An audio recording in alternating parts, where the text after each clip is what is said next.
Hey guys, it's Gregor, and in this video, I'm gonna be rambling a little bit about Battlefield 1, and specifically certain aspects about Battlefield 1 that I'm a little bit concerned about. And this game, right, like any other AAA release, okay, it could elicit a range of reactions from me, right, ranging from... That's pretty good. ...to... And... honestly, I'm starting to think that I'll probably end up going with the latter. Based off of a number of things that EA has published regarding this game, you know, official news or whatever the hell you want to call it. And the kind of stuff that would make Battlefield 1 turn out to be a bad game, in my opinion, is the kind of stuff that I'm pretty certain will go unrecognized, assuming that the game has high production quality. You know, it looks really shiny, it looks all pretty. A relatively problem-free launch, nothing like what happened with Battlefield 4, where they took 6 months to fix it. And critical acclaim, right among your major news outlets, IGN, GameSpot, whatever. So, if all those things happen, then subtle things, balanced things, can for the most part be totally overlooked. And I'm making this video in response primarily to these two articles that EA have published very recently regarding how they're going to institute weapons in the game, and specifically how they're not talking about one particular kind of weapon that was pretty much used 99% of the time during the First World War. I'm talking about the bolt-action rifle. And how Battlefield 1, if they don't get this right, if they don't get this thing right, then the game is going to be trash. It's going to suck. Okay? We are going into World War I to explore a unique set of design mechanics, and if you don't take advantage of that, please don't bother. Make a World War II game.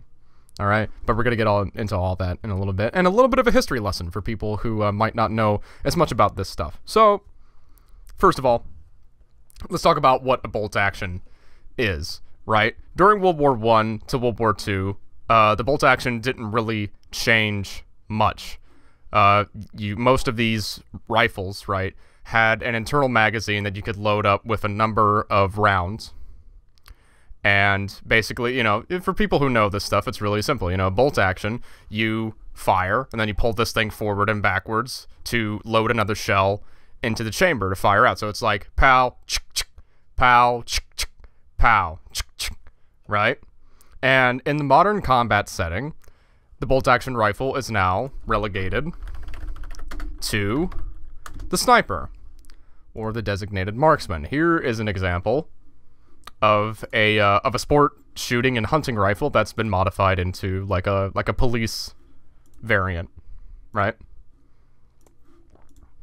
It's a Remington 700, a very, very well-regarded piece of machinery for anyone who's a gun nut out there. But before the mid-20th century, right, this wasn't the case. Okay, your sniper rifle was really just a service rifle mounted with a scope. Here's a really, really common example that you would see in a World War I game, if you're doing it right. This is a Lee Enfield, British Lee Enfield, with an Aldous scope, which is an appropriate piece of equipment for the time period. Now, if we're talking about previous games in the Battlefield series, in Battlefield 4, and pretty much I'm certain that this has been the case for pretty much the entirety of the Battlefield series. I started with Bad Company 2, but in Battlefield 4, bolt actions can only deal one-hit KOs with headshots. And if you hit them in the torso, then it'll take, you'll have to get a follow-up shot to take them down. And normally I wouldn't really care about this. But we're talking about a World War I game. And I feel that DICE might try to just kind of pretend that these weapons don't exist because they don't want to find a way to implement them in the game meta properly. If you keep the same damage profile and ballistics of the current series of games in regards to bolt actions are going to feel very awkward and clunky to use in Battlefield 1. That's a given. okay? But you can't do a World War I game and just pretend that all of these weapons don't exist. That's ridiculous, okay? The basic idea behind a service rifle is something that you can produce in a very, very large scale. It's inexpensive. You can train just about anyone to use it. There's a reason that these things were so widely used, okay? There's a reason that they existed for the most part as your mainline infantry weapon, okay? And if you go down this list here, right, it's like bolt action, bolt action, bolt action, fully automatic, but it was made in 1918. That was the final year of the war, and it was produced in very, very limited numbers. Same thing with this Russian design here. But for the most part, bolt action, bolt action, bolt action, bolt action, bolt action, bolt action, bolt action, etc. Okay? If you're going to do a World War I game, you need to have a good variety of these weapons. Okay? If you're going to do this right. Because if you don't, you might as well just go ahead and make a World War II game, because what you're doing doesn't really make much sense. Now, there are a number of things that EA can do to allow the bolt-action rifle to have a good place in the game meta, and they have said something to the effect of mechanics that would help with that. Namely, we increased the bullet velocity. Bullet velocity and Bad Company 2 had pretty much the same kind of bullet velocity. I'm not a big fan of sniping in the most recent Battlefield games for a number of other reasons that I'm not going to talk about. But bullet velocity in the Battlefield games, especially pertaining to bolt actions, is way too goddamn slow. It's ridiculous. And the only reason I even play Battlefield to this day is because I find other things to do besides sniping, okay? And you all know, if you've been following me for a little while, that I think that I know a thing or two about long-distance relationships. So, bullet velocity. Let's do a little thing on bullet velocity, or muzzle velocity is the technical term. The speed at which the bullet is going. So in Battlefield 4, as an example, this is, let's see here. Yes. The M40A5 and the SV98 both share the same muzzle velocity that is the slowest of any of the bolt-action sniper rifles, aside from this thing, which I'm not a fan of. I don't really use this thing that much. So, if we look at the SV98, for instance, in reality, its muzzle velocity is 820 meters per second, as opposed to 520. Now, that doesn't seem like a lot, but that is, when you visualize it, that is the difference between, if I can find it. Is that not? Oh, whatever. 300 meters? Yeah. It's 300 meters above sea level, right? Height of the bridge structure. Yeah. So, that's the difference between here and here in a matter of a second. When you're engaging targets at long range, that's a really, really big deal.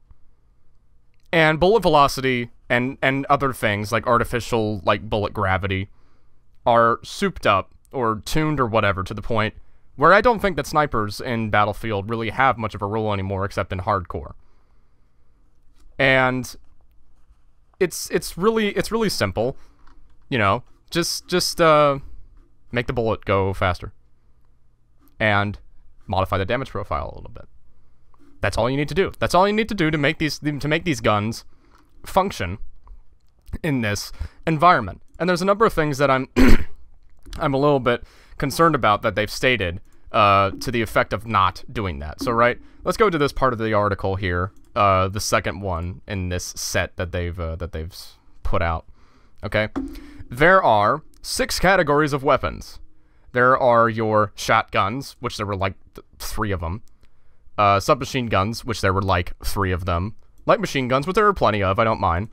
Semi-autos, which there were some, but they weren't produced in a very, very large quantity, and they were very expensive to make, so they just made bolt actions instead. And sniper rifles. Well, that's great, man, because... Oh, and sidearms, but, you know, handguns, whatever. But sniper rifles. Well, that's great, man, because sniper rifles are pretty much this with a scope on it. So are you telling me that you're going to include all of these guns, but you're only going to be able to mount, like, a high-power scope on them? hold on. That doesn't make a damn bit of sense, guys. Why are we in this setting? Okay, let's talk. I have a couple problems with this, right? Let's talk about how the number of shotguns and submachine guns in particular. Okay, and semi-autos. I don't want to get into a big thing about semi-autos, but just do a little bit of research, guys. This is really, really simple. I have no idea why they're going down this route. You know, they might as well just made a World War II game, or they're gonna get more money by doing World War I because it's different, right? But here's the thing about infantry weapons of World War I. Okay, here's a whole page. And some people are gonna go, oh, you're going on Wikipedia, what's the point? It's like, look at all the fucking sources here, alright? It's fine. I'm not concerned about that. But you go to a page like this and you type in submachine guns. Oh wow, look at all the matches there. 4. All 4 of them, as opposed to that. Hello? It gets even better. Right, that's literally not what this is. This is wrong. Whatever. But this is referring to, I believe if you go down further. Okay, so there's this French gun that was made in 1918. There's this German design, which was made in 1918. The first practical submachine gun used in combat. Made in 1918, the final year of the war. And this isn't like a Thompson, okay? This isn't like a PPSH. 500 rounds per minute, and a muzzle velocity of 380 meters per second. That's slower than pretty much any gun in Battlefield. And I already told you how I have a problem with how slow the muzzle velocity with the sniper rifles is already. So, what are we doing, guys? Because I'm going to tell you what, this is the only submachine gun that was actually of any really practical usage during the First World War. And the Italians made one too. But, you don't hear much about this one for very good reason. Okay? Maybe it was actually a great piece of machinery, I don't know. But it is what it is, right? What about shotguns? That's another thing that they mention. Oh wow, look, 3 matches. And you might look at this and go, oh wow, there's 4 of them. That's a variety, right? Well, not really. Because they're all kind of the same gun. Except for this thing, the Remington, and this thing, which was a semi-automatic. That's kind of it. And these 2 guns here are pretty much like... The 1912 Winchester here looks pretty similar. Right? That's not a coincidence. This is the trench gun, if you know anything about that sort of thing. This is definitely gonna see a some representation in the game, I'm sure. But trench gun, right? It was made for trenches, World War I. But that's it. That is it, guys. Oh, and these it was a double-barrel shotgun, right? It was just a double-barreled, that these various these smaller states just made in their local smithies. Okay, they didn't even have any designation. It was just it was very simple. Right? And you're telling me that this is its own category with a whole bunch of variety and customization to it? Are you serious? What is going on, guys? This doesn't make a damn bit of sense. And there's more things that don't make a damn bit of sense that they're talking about here. How do the weapons feel when compared to previous Battlefield games? There's a Q&A that some guy, I've never even heard of this guy. Is he a YouTuber or something? Full-time. Okay, so he's a Battlefield streamer on Twitch, I guess. So he's making a living off of this, so it's kind of a big deal, right? So he's talking to this guy, Julian Shemek, who I've never heard of either. Apparently a weapon designer on Battlefield 1. How do the weapons feel when compared to previous Battlefield games? That's a very good question. Well, the weapons of Battlefield 1 are a bit more specialized. To get the most out of them, you have to be aware of their strengths and weaknesses and use the right one in the right situation. Putting your weapon to good use will feel more rewarding than ever before. Well, that's great, man. That didn't answer the question. Can you answer the question? Maybe? Please? What the fuck is this non-answer? That doesn't tell me anything. That doesn't tell me, do the guns How do they feel? Like, how do they look on screen? What's the artistic element there? Do they have, like, more recoil than we're used to seeing in Battlefield games? Do they, like, handle differently? Is the audio design, like, a little bit more souped up? This tells me nothing, okay? And it's more concerning that they're saying it's like, oh, they're a bit more specialized. Well, that's great, man, because they made these things because they weren't specialized, so you can give them to a whole bunch of troops. Because they were inexpensive, and you can make a whole bunch of them. So what the fuck is going on? Okay, and there's another one that doesn't make any sense. How will long-range weapons like sniper rifles feel? The way they work will feel familiar to players who enjoy playing the sniper role in Battlefield games. Gag. Whatever. But they aren't exactly the same. The biggest change is that you will actually be the most effective when you stay at the right distance to your target. Okay. It's not all about being as far away as possible. Okay. It kind of is, though. That's kind of the point. You want to make sure you're not too close. Duh. If I'm too close, I get out my handgun. But also not too far away. What the fuck does that mean? What? I'm at a loss for words. And I'm working off of my Cliff Notes here, but, like, I had a hard time, like, actually, like, writing something that would get my, like, thoughts articulated on this little bit accurately. What the hell are you talking about, man? Like, the whole point of being a good sniper entails that you're able to hit targets from very, very far away. Generally, the mark of a skilled sniper, you know, you compare, like, one guy to another, is the distance at which they can hit targets accurately. That's where the skill element is involved. You're telling me that I shouldn't be too far away? I'll be as too far away. I'll be as far away as I'm good at using the gun. Don't tell me that you're gonna put in some, like, artificial mechanics or some shit that are gonna handicap me if I'm putting in time to get good with this role, okay? Don't tell me that. Don't tell me that you're gonna essentially handicap the most widely used weapon of this time period. We're going out of our way to go into World War I and explore, you know, like, a unique setting and unique mechanics and all this really, really cool stuff, and you're telling me that you're trying to get, like, somewhat of an authentic World War I artistic experience, and you're telling me that you're not doing bolt actions across all classes, and you're telling me that you're handicapping sniper rifles. Maybe. But that is kind of what you're implying. What the hell? This is how good ideas just go. This is how they crash. This is how they fail and burn. Okay? If you want to do all this, if you want to give me, like, a whole bunch of weapon variety and stuff like that, you know, with fully automatic guns, make a World War II game. Don't do this. This is ridiculous, guys. I don't really know what else to say on this topic. And plenty of people seem to articulate what I feel about it. Watch me go to the wrong subreddit. I went to the wrong subreddit. If I can find the thread here. Look how many people are in favor of this. I haven't upvoted it yet. I'm going to upvote it. This is a very, very good point, guys. Okay? We get it that the majority of customers are going to look at this and go, oh, but I want to run around with my submachine gun and go, brah, brah, brah, just, you know, run gun people. Like I'm playing Call of Duty, because that's what Battlefield is now, ever since Bad Company 2, if you ask me. It's really just been kind of like a glorified kind of Call of Duty with more gadgets and whatever the hell you want to call it. Okay, I think, and I honestly think Call of Duty does the whole arcade shooting thing better than Battlefield, because it embraces the arcade shooter elements, you know? But, you know, this guy's making really, really good points. You take the risk and make a World War I Battlefield. Emphasize the World War I stuff.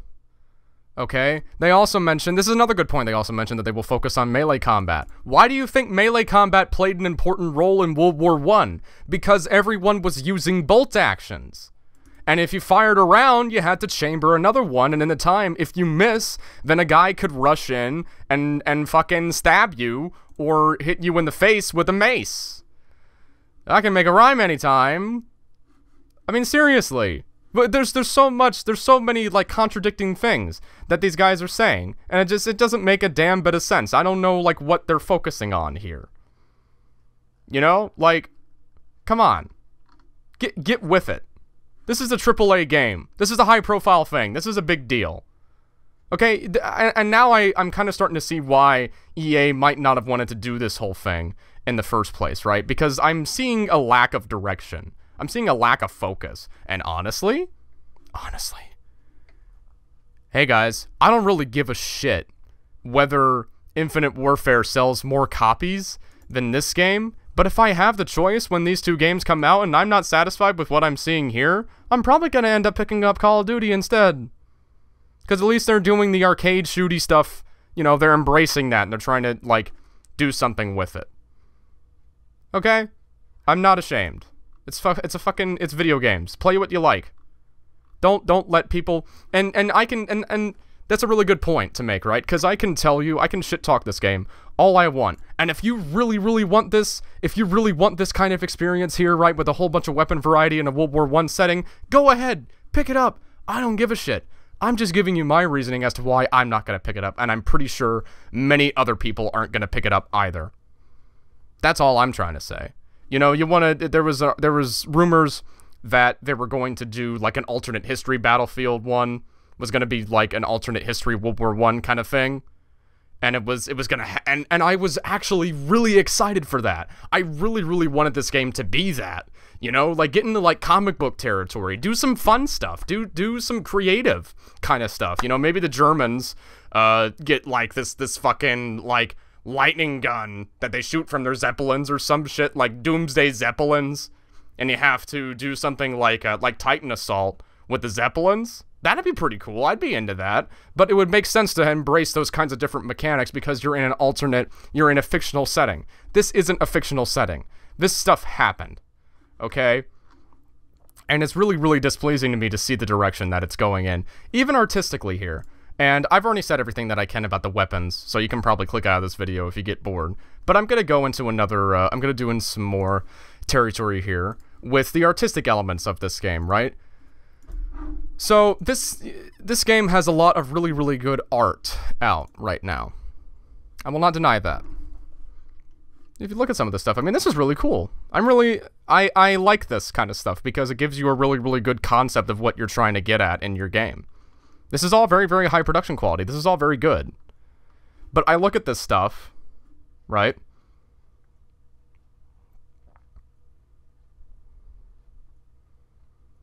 This is all really good. Okay, I look at this. Do you know what is not in my brain? Whatever the hell this is.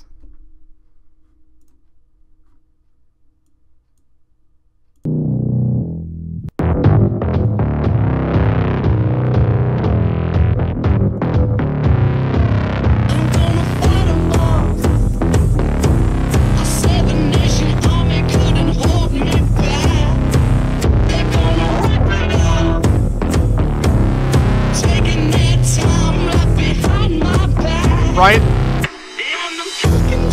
Doesn't really work, right? When I was watching the live stream for this game and I saw there wasn't even any like actual footage of the trailer up. It was just the audio where it started out going like brr, brr, brr, brr. I instantly thought, fuck.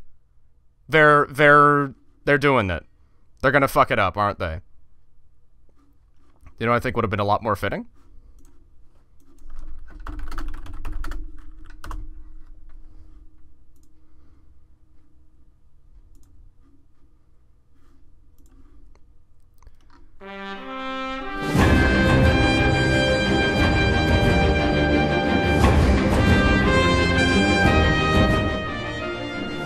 Picture like a mission, like a campaign mission where you're like flying around, like you're playing the guy on this gun, right? And you're shooting down German planes.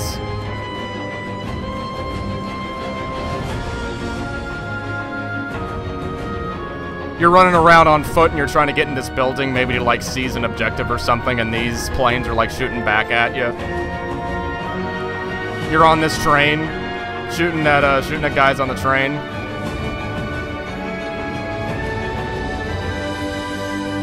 storming the beach.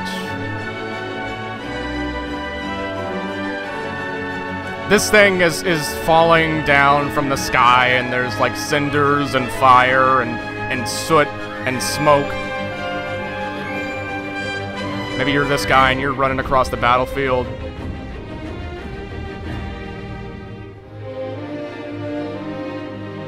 Are you starting to get the picture here? Are you starting to get an idea of why I'm a little concerned? This is a game that came out so many years ago. This was uploaded in 2010. That's 6 years ago. This was from Bad Company 2. Like, Bad Company 2 wasn't even that like serious of a game. It was kind of tongue-in-cheek. It parodized a lot of the other first-person shooters that were out at the time, particularly Call of Duty, okay? But it had a soundtrack that would have been more fitting in this kind of environment than whatever the fuck they're coming up with right now. And I don't know what it is with these AAA companies nowadays, with these big franchise, whatever the hell you want to call them, gaming companies, that are deliberately, like, taking environments like this and deliberately overlooking all of the cool, artsy, fun, expressive kind of stuff because some business major gets up in the PR meeting and says, oh, well, you know, kids are really into electronic music these days, so we'll put that in the trailer. Like, what the fuck is going on, guys? People keep telling me, oh, you know, gaming's in this new renaissance, man. Like, this is all this, like, this new cool stuff coming out. Okay, I guess. Not from AAA. Not from AAA. Do you know what? Every time I read an article about this game, I get more excited for Call of Duty. I get excited for Infinite Warfare.